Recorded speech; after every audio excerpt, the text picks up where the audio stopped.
Choutuppal municipality Jayashree function హాల్లో senior disability welfare society Yadadri జిల్లా 14వ వార్షికోత్సవ వేడుకలలో భాగంగా గౌరీషా ఫౌండేషన్ ఫౌండర్స్ కర్నాటి అనిల్ స్వప్న హైదరాబాద్ దంపతుల సహాయార్థంతో చౌటుప్పల్ చుట్టూరా ఉన్న కండరాల క్షీణిత వెన్నెముక తీవ్ర వైకల్యం కలిగిన 45 మంది దివ్యాంగుల బాధితులకు ఒక్కొక్కరికి 2000 చొప్పున విలువైన నిత్యావసర సరుకులు పంపిణీ చేశారు.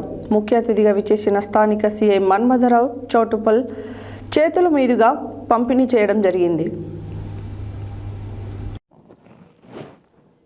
చౌటుప్పల్ మున్సిపాలిటీ జయశ్రీ ఫంక్షన్ హాల్లో severe disability welfare society Yadadri జిల్లా 14వ వార్షికోత్సవ వేడుకలలో భాగంగా గౌరీషా ఫౌండేషన్ ఫౌండర్స్ కర్నాటి అనిల్ స్వప్న హైదరాబాద్ దంపతుల సహాయార్థంతో చౌటుప్పల్ చుట్టూరా ఉన్న కండరాల క్షీణిత వెన్నెముక తీవ్ర వైకల్యం కలిగిన 45 మంది దివ్యాంగుల బాధితులకు ఒక్కొక్కరికి 2000 చొప్పున విలువైన నిత్యావసర సరుకులు ముఖ్య అతిథిగా విచ్చేసిన స్థానిక సిఐ మన్మథ్ కుమార్ చౌటుప్పల్ చేతుల మీదుగా పంపిణీ చేశారు. సొసైటీ అధ్యక్షులు బాలకృష్ణ కత్తుల మాట్లాడుతూ 14 ఏళ్ల సేవా కార్యక్రమాలు నన్ను మరింత బాధ్యత పెంచాయి. నా తోటి బాధితులకు సేవ చేయడం చాలా సంతోషంగా ఉందని, మనసున్న దాతలు లేకపోతే నేను లేనని, వాళ్ళ సహాయ సహకారాలు ఉండబట్టే సేవా కార్యక్రమాలు చేయగలుగుతున్నానని, వాళ్ళే నా దేవుళ్ళు అని అన్నారు. అలాగే బాధితుల స్థితిగతులు వివరించారు.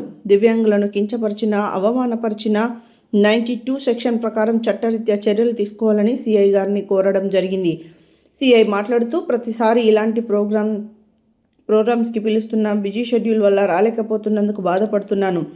ఎంత మంచి కార్యక్రమానికి వచ్చినందుకు చాలా సంతోషంగా ఉంది. అలాగే నా వంతు సహాయ సహకారాలు అందిస్తానని మరియు సైబర్ క్రైమ్ దృష్టిలో పెట్టుకొని మీరందరూ కూడా అప్రమత్తంగా ఉండాలని చెప్పారు.